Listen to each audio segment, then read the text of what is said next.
네, 여러분 안녕하십니까? 계속해서 뉴스투데이 제주입니다. 제주 4.3 희생자 보상 규정을 담은 4.3 특별법 개정안이 국회 법제사법위원회를 통과했습니다. 법사위는 어제 전체 회의에서 4.3 희생자가 사망하거나 행방불명된 뒤 신고된 혼인관계나 친생자 관계를 인정하는 가족관계 특례 조항에 대해 법원 행정처가 신중한 검토를 요청하자 이를 수용해 관련 조항을 삭제한 뒤 통과시켰습니다. 4.3 특별법 개정안이 오늘 국회 본회의에서 통과되면 내년부터 5년간 단계적으로 4.3 희생자에 대한 보상금이 지급됩니다.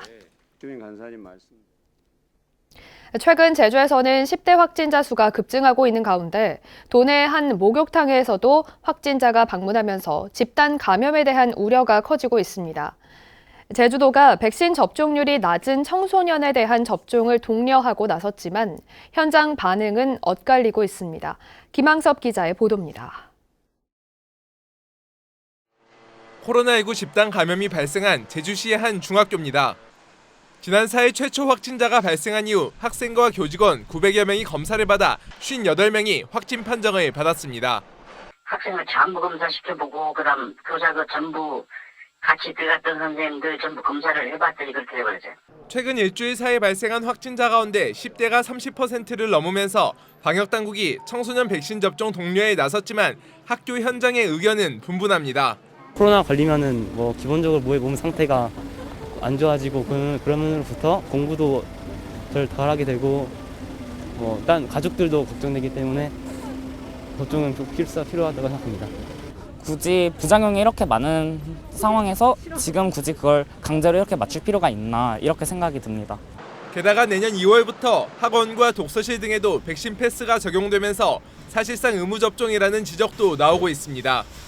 지금 당장에 이보다는 1년 후에 2년 후에 부작용이 더 클 거라고 생각하기 때문에 학원을 못 가게 한다거나 이제 그러게 되면 맞추긴 해야 되겠죠. 특히 서귀포시 대정읍의 목욕탕 여탕에 지난 4일 확진자가 방문한 것으로 확인되면서 동선이 공개되는 등 추가 집단 감염 발생에 대한 우려가 커지고 있는 상황. 전문가들은 전국적으로 신규 확진자가 7,000명 이상 발생한 만큼 확산 속도는 더 빨라질 수 있다고 경고합니다. 일정 규모 이상의 환자가 발생을 하면 잠시 멈췄다가 그리고 더 강력한 사회적 거리 두기 조치를 두고서 다시 시행하는 과정을 밟아야 된다고 생각을 합니다. 학교와 교회 등에서 집단 감염이 잇따르면서 추가 확산에 대한 우려도 커지고 있습니다. MBC 뉴스 김항섭입니다. 제주의 학교와 교회 등을 중심으로 코로나19 감염이 확산돼 진단 검사가 폭증하면서 다른 지방 위탁 검사도 늘고 있습니다. 제주도는 이달 들어 어제까지 코로나19 진단 검사 2만 6천여 건을 진행해 이 가운데 대부분을 인천의 민간 업체에 맡겨 검사를 진행했다고 밝혔습니다. 최근 제주 지역의 하루 평균 검사 건수는 3,800여 건에 이르는 반면 검사 업무를 맡고 있는 제주도 보건환경연구원은 인력 한계 등으로 일일 검사 능력이 1,500여 건에 머물고 있습니다. 제주 첫 국립묘지인 국립제주호국원이 조성공사 추진 9년여 만에 문을 열었습니다. 김부겸 국무총리 등이 참석해 열린 개원식에서는 한국전쟁에서 전사한 제주 출신 고 송달선 하사가 71년 만에 고향 땅에 묻히는 제1호 안장식이 거행됐습니다. 김찬양 기자가 보도합니다. 71년 만에 고향에 돌아온 고 송달선 할아버지의 유해. 지난 1951년 강원도 설악산 전투에서 전사한 뒤 유해 발굴과 신원 확인을 거쳐 이제서야 한라산 자락 고향 땅 양지 바른 곳에 묻혔습니다. 고 송달선 하사는 제주 첫 국립묘지 1호 안장자가 되었습니다. 어머님이 고생하시면서 그동안 참으로 인내하고 참고 기다리면서 사신 보람이 오늘 이 영광이 있는 걸로 믿고 모든 분들에게 감사합니다. 국립제주호국원은 제주시 노형동 기존 제주시 충원묘지를 포함해 27만 제곱미터 규모로 조성됐습니다. 9개의 묘역으로 나눠져 봉안묘와 봉안당에 만기를 안장할 수 있습니다. 참전유공자와 독립유공자뿐만 아니라 민주유공자까지 안장할 수 있도록 전국 최초의 통합형 국립묘지로 조성됐습니다. 이번 제주호국원의 개원은 제주 지역의 모든 독립유공자와 국가 유공자분들을 위해 나라가 마땅히 해야 할 도리를 하게 되었음을 의미합니다. 지난 2012년 호국원 조성사업 추진 양해각서 체결 후 9년 만에 완공된 국립제주호국원. 제주 지역 국가 유공자들의 오랜 염원이었던 제주 호국원이 문을 열면서 그동안 제주 지역 충원묘지와 개인묘지에 안장됐던 국가 유공자들의 유해도 이곳 호국원으로 이장될 예정입니다. MBC 뉴스 김찬년입니다. 김부겸 국무총리가 새해 정부 예산에 제2공항 예산이 포함된 것과 관련해 정부는 원래 추진한 계획대로 진행할 수밖에 없다고 밝혔습니다. 김부겸 총리는 국토부가 제2공항에 대한 의견을 제출하기로 했기 때문에 정부는 준비를 해나가야 하지만 제주 공동체가 합의하지 못해 여러 측면에서 지켜보고 있다고 밝혔습니다. 또 4.3 특별법 개정안이 통과되면 적극 지원하고 제주 공항 방역 강화도 논의하겠다고 말했습니다. 제주도의 한 렌터카 가격 비교업체 대표가 수억 원에 이르는 예약금을 받고 별안간 문을 닫아 먹튀 논란이 일었습니다. 이 업체 대표가 경찰에 붙잡혔는데 업체가 가입한 보증보험 한도가 2천만 원이어서 피해자들이 보상을 받기 어렵게 됐습니다. 박혜진 기자입니다. 제주의 한 렌터카 가격 비교 사이트 업체입니다. 이용객들이 가격을 비교하고 선택한 뒤 예약금을 결제하는 방식으로 렌터카 업체에 고객을 연결해 왔는데 지난 6일 경영 악화를 이유로 갑자기 문을 닫았습니다. 해당 업체와 계약한 렌터카 업체 32곳은 예약 대금을 받지 못하자 고객들에게 예약 취소를 통보했습니다. 10만 원에서 80여만 원까지 렌터카 예약금을 날리고 여행 계획까지 망친 피해자만 800명에 육박합니다.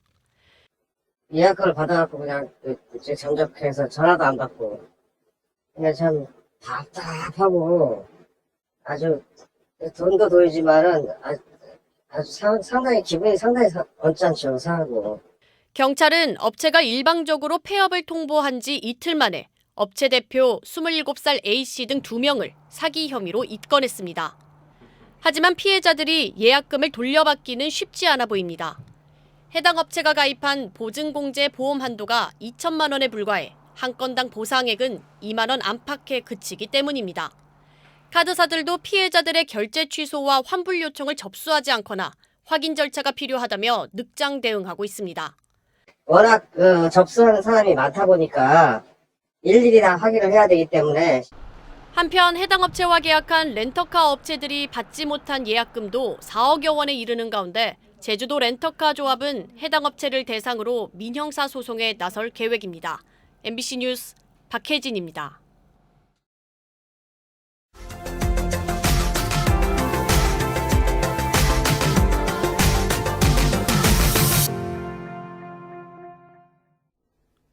인공지능 중심 도시를 선언한 광주시에 AI 생태계 조성의 초석이 될 실증센터가 문을 열었습니다. 헬스케어와 자동차 에너지 분야 실증 장비를 구축해 제품 개발에 필요한 데이터 수집 등 핵심 역할을 수행한다는 계획입니다. 광주 MBC 송정근 기자의 보도입니다.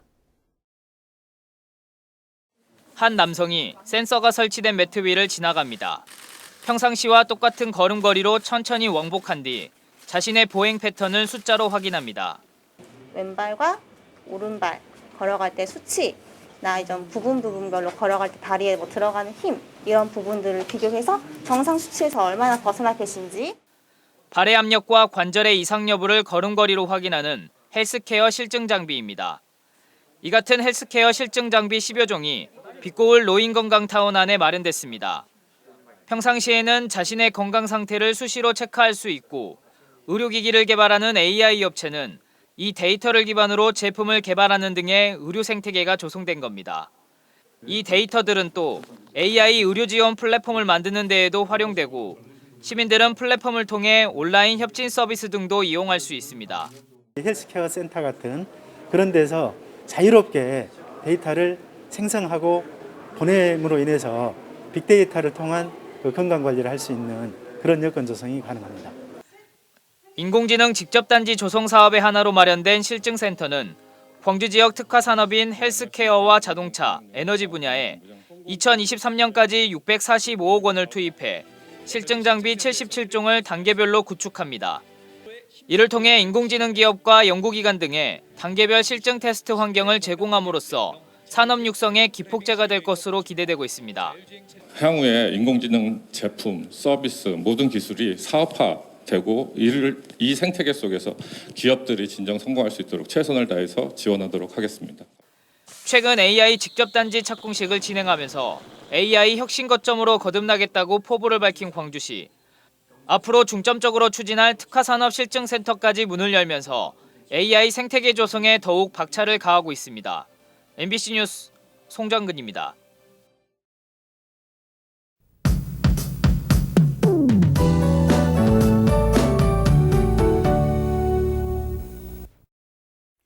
쾌청했던 어제와 달리 오늘 제주도는 하늘 표정이 흐리겠습니다.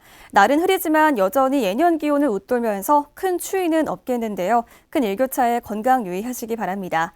한편 높은 산지는 여전히 추워서 언 곳이 많습니다. 등반객들은 안전사고에도 조심하셔야겠습니다. 현재 동해 북부 해상에 고기압이 위치해 있습니다. 이 시계 방향으로 바람이 부는 고기압의 영향으로 제주로 따뜻한 남동풍이 불고 있습니다. 앞으로 서해상에 위치한 이 높은 구름이 제주로 다가오겠고요. 밤 사이에는 기압골의 영향으로 곳곳에 빗방울이 떨어지는 곳이 있겠습니다. 목요일 아침 출근길 현재 기온 어제와 비슷하거나 조금 높은데요. 북부 지역 11도, 남부와 동부 지역은 13도를 보이고 있고요. 오늘 한낮 기온은 대부분 지역에서 16도 이상 오르겠습니다. 도서 지역도 날이 흐리겠고요. 예년 기온을 웃돌면서 추위 걱정은 없겠습니다. 바다의 물결은 제주도 전해상에서 잔잔하게 일겠습니다. 당분간 구름 낀 가운데 주말까지 비교적 온화하겠고요. 다음 주부터는 북쪽 찬 공기 영향으로 다시 추워질 전망입니다. 날씨였습니다. 앞으로 남방 큰돌고래 주변 50m 안에는 관광 선박의 접근이 금지되고 300m 이내로 접근할 경우 속력을 줄여야 합니다. 해양수산부는 어제 멸종위기종인 남방 큰돌고래의 개체수 보전을 위해 관광업체들과 협의해 이 같은 서식지 보호 대책을 마련했다고 밝혔습니다. 해수부는 이달 안에 남방 큰돌고래 지킴이단을 시범 운영해 지침 준수 여부를 감시하기로 했습니다. 제주경찰청은 피의자 개인정보를 유출한 혐의로 서귀포 경찰서 소속 A 경위를 기소 의견으로 검찰에 넘겼습니다. 경찰에 따르면 A 경위는 지난 2019년 자신이 담당한 사건 피의자의 개인 신상 정보를 피해자에게 넘긴 혐의를 받고 있는데 개인정보를 요구한 피해자 B씨도 같은 혐의로 검찰에 송치했습니다. A 경위는 피해자 B씨가 민사소송을 위해 피의자 개인정보를 요구하자 건네준 것으로 파악됐는데 혐의를 부인하는 것으로 알려졌습니다. 강정마을 해군기지 반대 주민회 등 6개 단체는 제주 해군기지 진입도로 확장 공사 관련 환경 영향평가서를 허위 작성한 의혹에 대해 해군과 2015년 당시 영산강 유역 환경청장을 서귀포 경찰서에 고발했습니다. 이들 단체는 강정천의 원앙과 황조롱이 등 천연 기념물이 많이 서식하는데도 환경 영향평가서에는 보호종이 없다고 하는 등 부실 허위 보고서를 작성했다고 주장했습니다. 4차례 매각 공고에서 유찰된 제주시 화북 상업지역 호텔 부지가 주상복합 용지로 변경돼 매각이 추진됩니다. 제주시는 화북 사업지역 도시개발사업 채비지 매각을 공고하고 오는 14일까지 한국자산관리공사를 통한 인터넷 입찰을 진행하기로 했습니다. 매각 대상은 화북 상업지역 19,000여 제곱미터로 감정가는 691억 원입니다. 광주고등법원 제주 제1형사부는 지난 5월 서귀포시 한 숙박업소에서 함께 여행을 온 40대 여성에게 성관계를 요구했다가 거절당하자 살해한 혐의로 1심에서 징역 15년을 선고받은 44살 송모 씨의 항소를 기각했습니다. 재판부는 성관계를 거절했다는 이유만으로 살해해 죄질이 매우 나쁘고 여러 사항을 고려한 결과 원심 양형이 부당하다고 보기 어렵다고 밝혔습니다. 뉴스투데이 제주를 마치겠습니다. 시청해주신 여러분 고맙습니다.